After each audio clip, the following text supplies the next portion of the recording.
Hello fellow mini makers, welcome to my messy desk. Today we are going to make a jack-o'-lantern.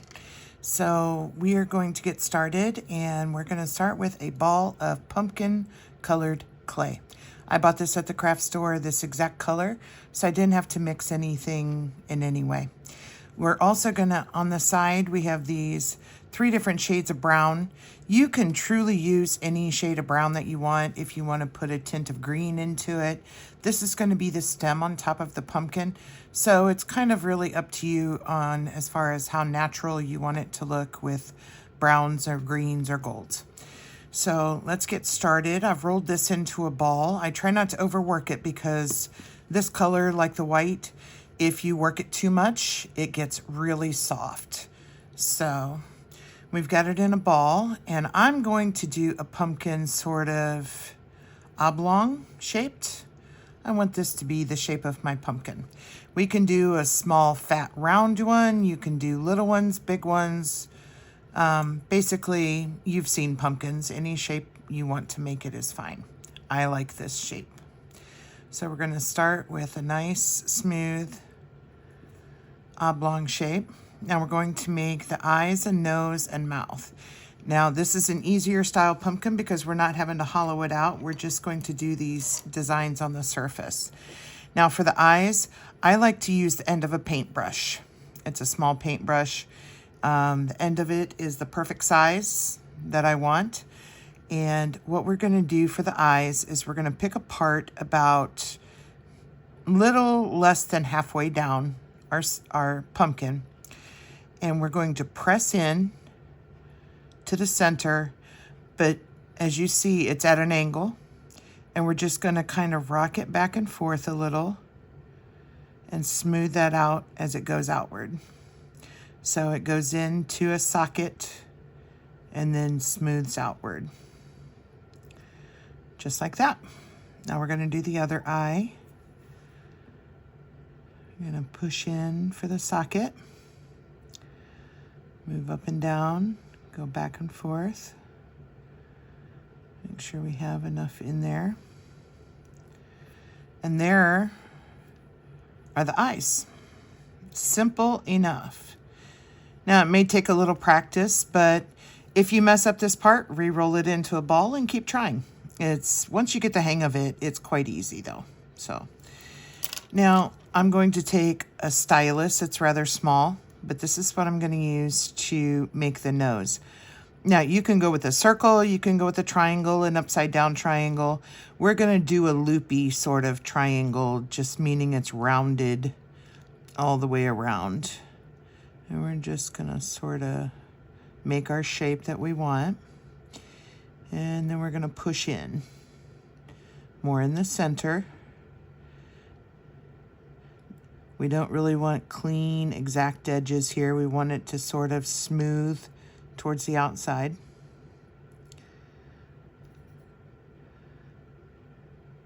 Want it big enough to be seen.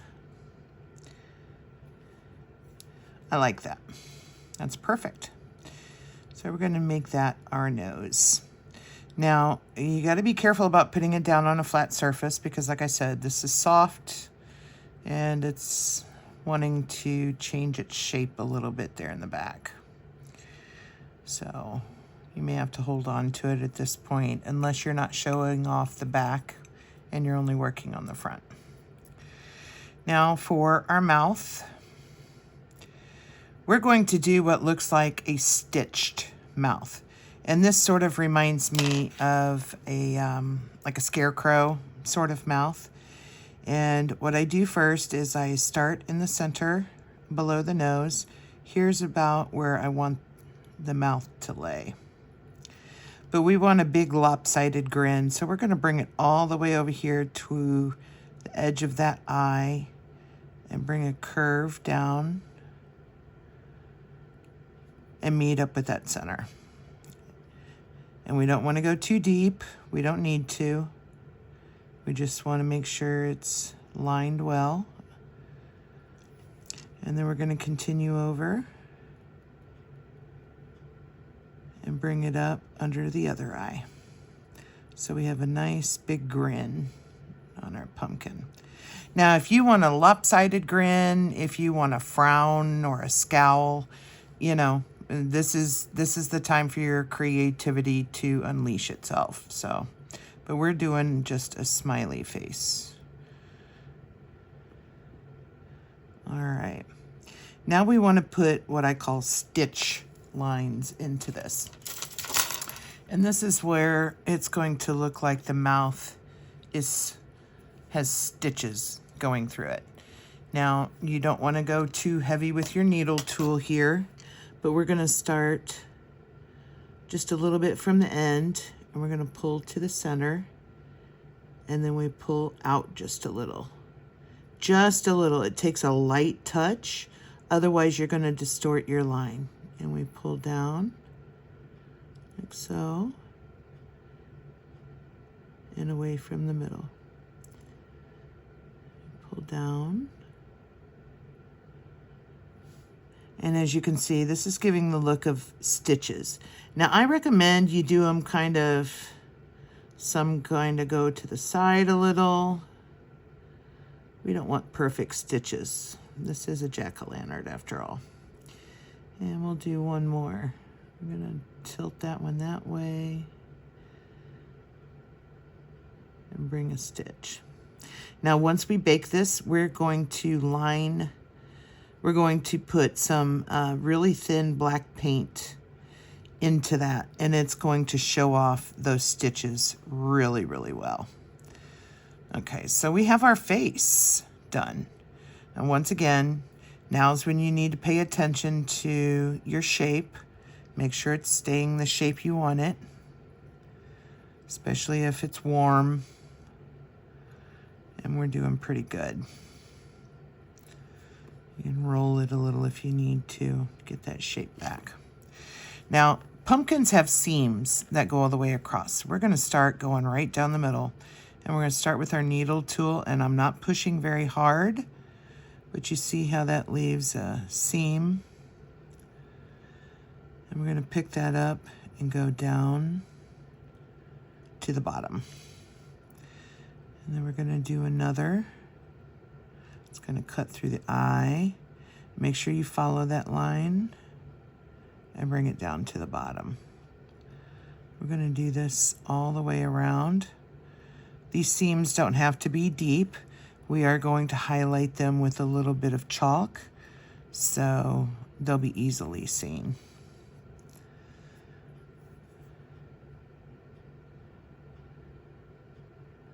They don't have to be even. The seams on pumpkins, some are large, some are small, fat, skinny, bulging, not. So don't feel that all of these have to be perfectly lined up.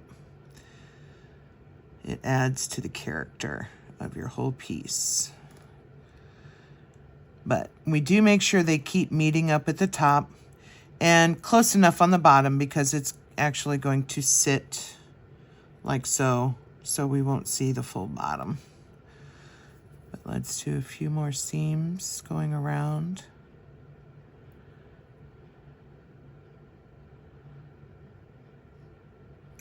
And one more. This way, if you set up your pumpkin, you can show it off from every angle. So this is what we have so far. And look how far we've gotten with just a few strokes. All right, I'm very pleased with that. Now this piece is really, really soft and has gotten really warm. So I'm gonna take just a super quick break. I'm gonna cool this piece off and we'll come back and finish it up. Okay, so we're back. We've cooled the piece down a little bit, which helps a lot. It's gonna keep its shape a little bit better now. I want to put on some black powder at this point. Now I have a small, really tiny paintbrush here, and that's what we're going to use to dab in some black powder in some of these places where we want it to really look with some depth. So I have some black chalk that I've scraped onto my paper, and it's just basically artist chalk, and you give it a scrape with your X-Acto, and that gives you excellent powder to brush onto black clay or onto raw clay, because it blends really well. Now, you have to be careful with black. Black is quite unforgiving. If you get it somewhere where you don't want it, you have to stop, scrape that piece, and try to salvage it. So we're going to try to be extra careful here. And we're just going to load a little bit of black clay onto our brush and start in the very center of the eye. And it may not seem like much at first, but less is best to begin with this process. So a little bit more, because we see we can handle a little more in there. And we're just going to keep rolling it around like so to coat the inside of the eye socket. And if you look at it, you can see it's already getting some depth to it. So once again, less is best at this point, just a little bit at a time. And as we come to the outside edge here on this side, we want to sort of just feather it out without adding any more powder. We just sort of bring it outside the socket a little to fan it out. Now we need a little more on the inside here,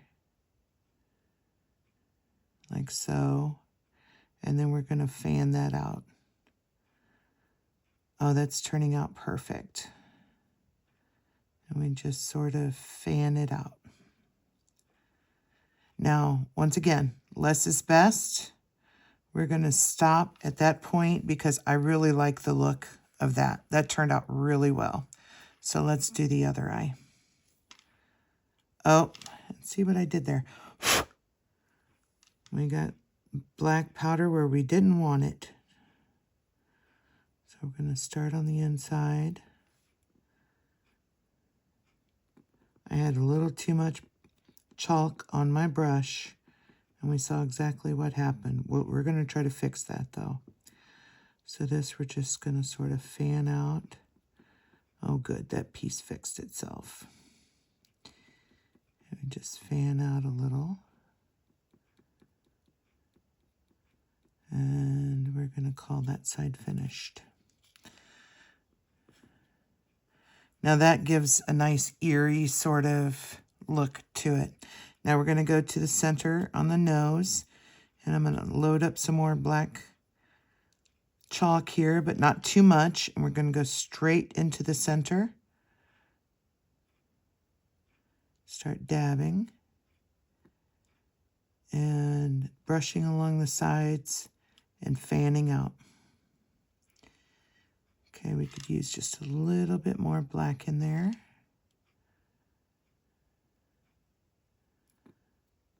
And then fan out. It's a very light touch. Bring it up just a little in the center. Around the edges. All right. I am very happy with that. That turned out very well. Now that's all the black chalk we're going to do. Now let's make our stem. Now, like I said, we're going to do the mouth after we bake it because we'll be able to drip in some very thin colored black paint and wipe off what we don't need just in case. So let's move to the top.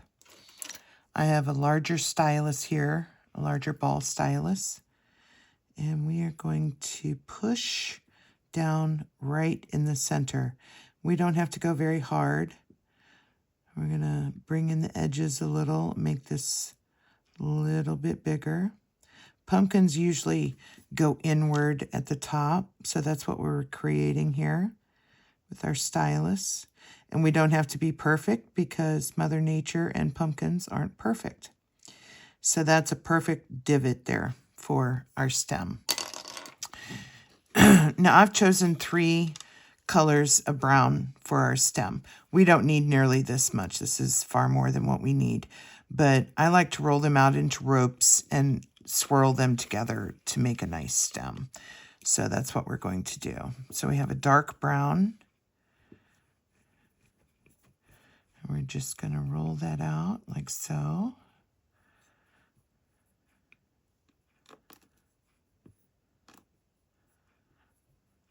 Then we have a medium brown.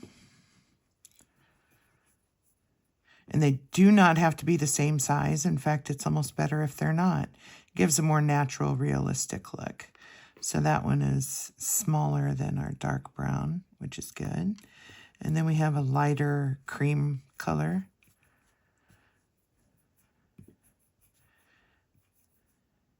And I bet what would be nice with this also is if we brushed a little bit of green onto this. So I'm going to take my green powder, chalk, scrape a little, and grab my green brush. And we're just going to dab a little, and some of this we're going to put a little bit of green onto, because this is our stem, and sometimes there's green on the stem, and I think that's going to look nice once it's added on there. It's not perfect, don't want it perfect. There we go. So now we have a little bit of green with our browns. We're just going to lay that right on like that. Now I want to cut that, and we're going to cut that. And right at this point, we're just going to twist. We're not going to roll them together. We're just going to twist. And we want one end to sort of come to a point like so. And as you see, the colors are blending well. And that's what we want, just like that. Now we're going to cut it about right there.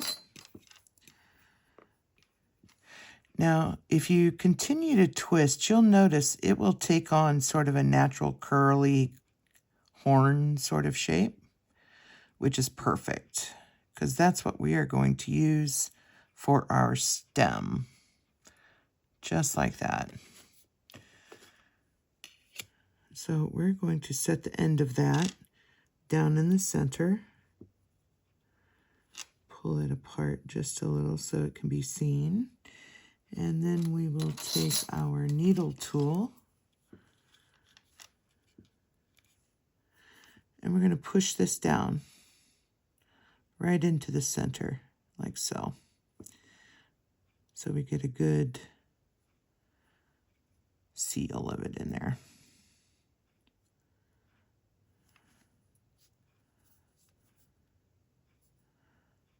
And then we can sort of curl that around a little and call that our little stem. I like that. All right. Okay, so we're going to take one more step before we actually bake our pumpkin. And we are going to try to show off the seams that we put on here with some powder. Now, I have orange with a little bit of rusty orange added to it, which is going to give us a nice contrast here in our clay. So I've got my brush here that's dedicated to this color, and I'm going to sweep up mostly the orange with just a little bit of that rusty, and I don't want too much on my brush. And we're going to go right down this center seam, and you can see how it's giving it a tint.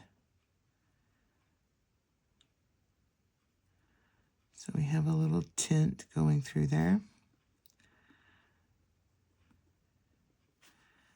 And we're going to do another. And we're going to do this all the way around with each seam. And it gives it a really nice effect and gives it more dimension doing this. So we're going to come down here.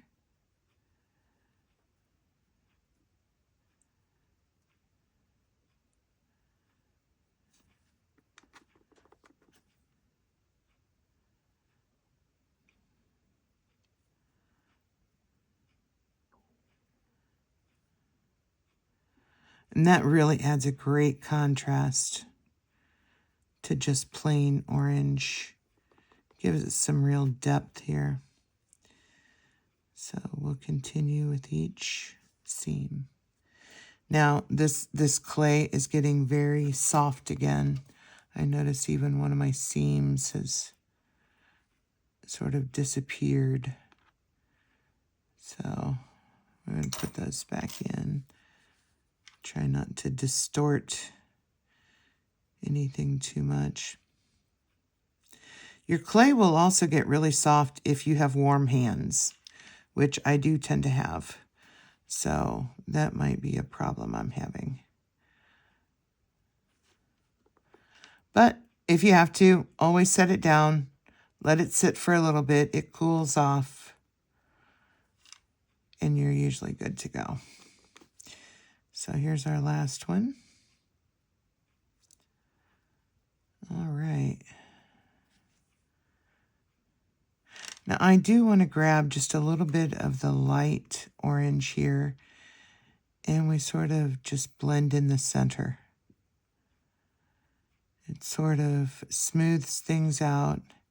We have a little black over here that came out from the eye area, but that's okay. It's a Halloween pumpkin. It's supposed to look scary.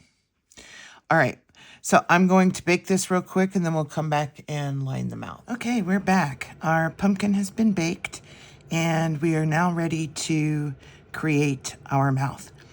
And since we've already got it indented and all of our lines are there, we're just going to take, I have a super fine paintbrush. I prefer one that's a little longer instead of the short ones. It just gives you a super fine point. And I have just basic black acrylic paint that I'm working with. I just usually work out of the cap.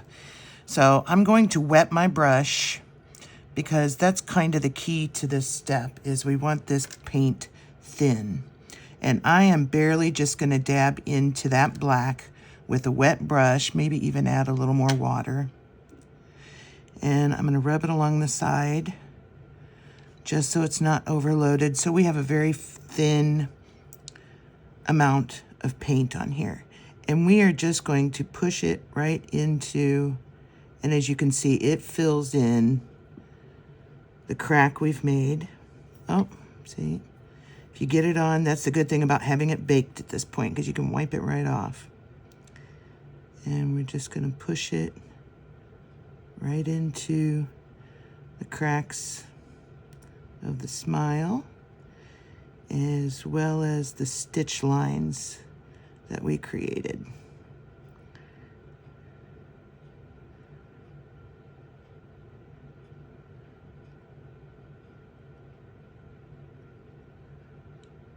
It takes very little. We'll be able to get this whole thing done without adding any more paint onto our brush.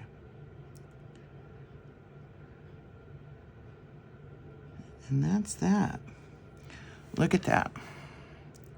That really added a lot of character to it. And that's how we make our pumpkin. Now, you can either clear coat this with a gloss or leave it matte like it is. I do like to put a gloss coat on it when it's completely dry. Of course, the mouth needs to completely dry. And then I cover it with a light glossy coat because pumpkins in general tend to be shiny. So this is our finished pumpkin, and I hope you enjoyed seeing how it's made. And I absolutely love the look of it all the way around. Very satisfied, and I hope you are as well. Thanks for watching the video and joining me, and you can follow me on YouTube with further videos. If you subscribe to my channel and hit the little bell up in the corner, you'll be notified when I post a new video. You can also follow me on Facebook at Itty Bitty Minis, or my website, ittybittyminisbygina.com, where I have all my products for sale. Once again, thanks for joining me, and remember, a creator always has a messy desk.